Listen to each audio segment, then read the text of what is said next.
अरे मरही के बाटे तो अरे मार दो न जान से। अरे मरही के बाटे तो अरे मार दो न जान से। और कहे के मुबावेलू नजरिया के बान से। काहे के मुबावेलू नजरिया के बान से।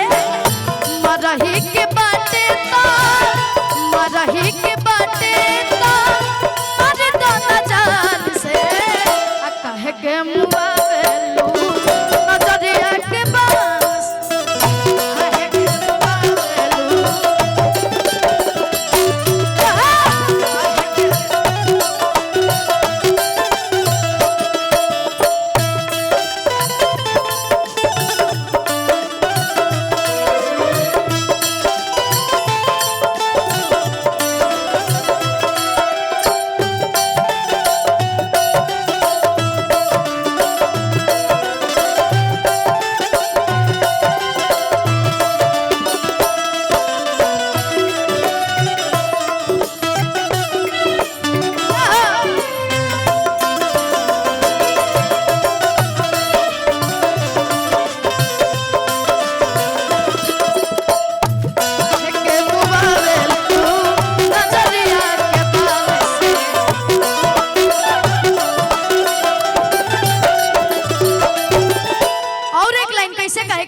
घर से निकले लो जा साजी सवार के।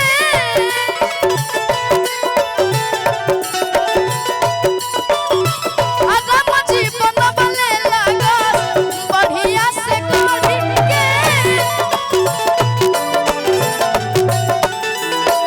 घर से निकले लो जा साजी सवार के।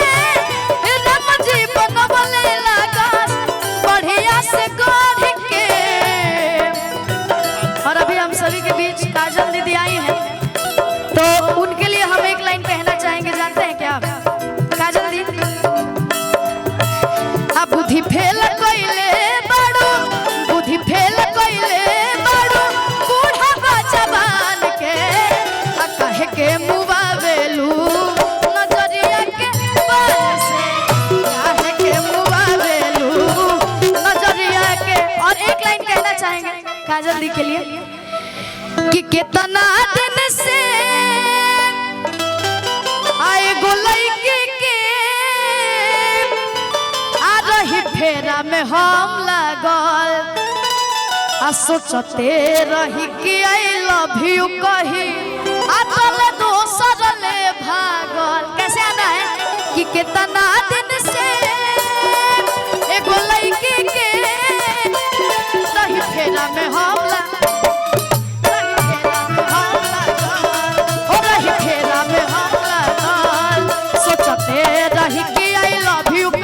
सोचते रही कि आई लव यू कही तल दोसर ले भागल हो तल दोसर ले भागल। कि कितना दिन से एगो लइके के आ रही फेरा में हम लागल रही फेरा में हम लागल।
अब चलिए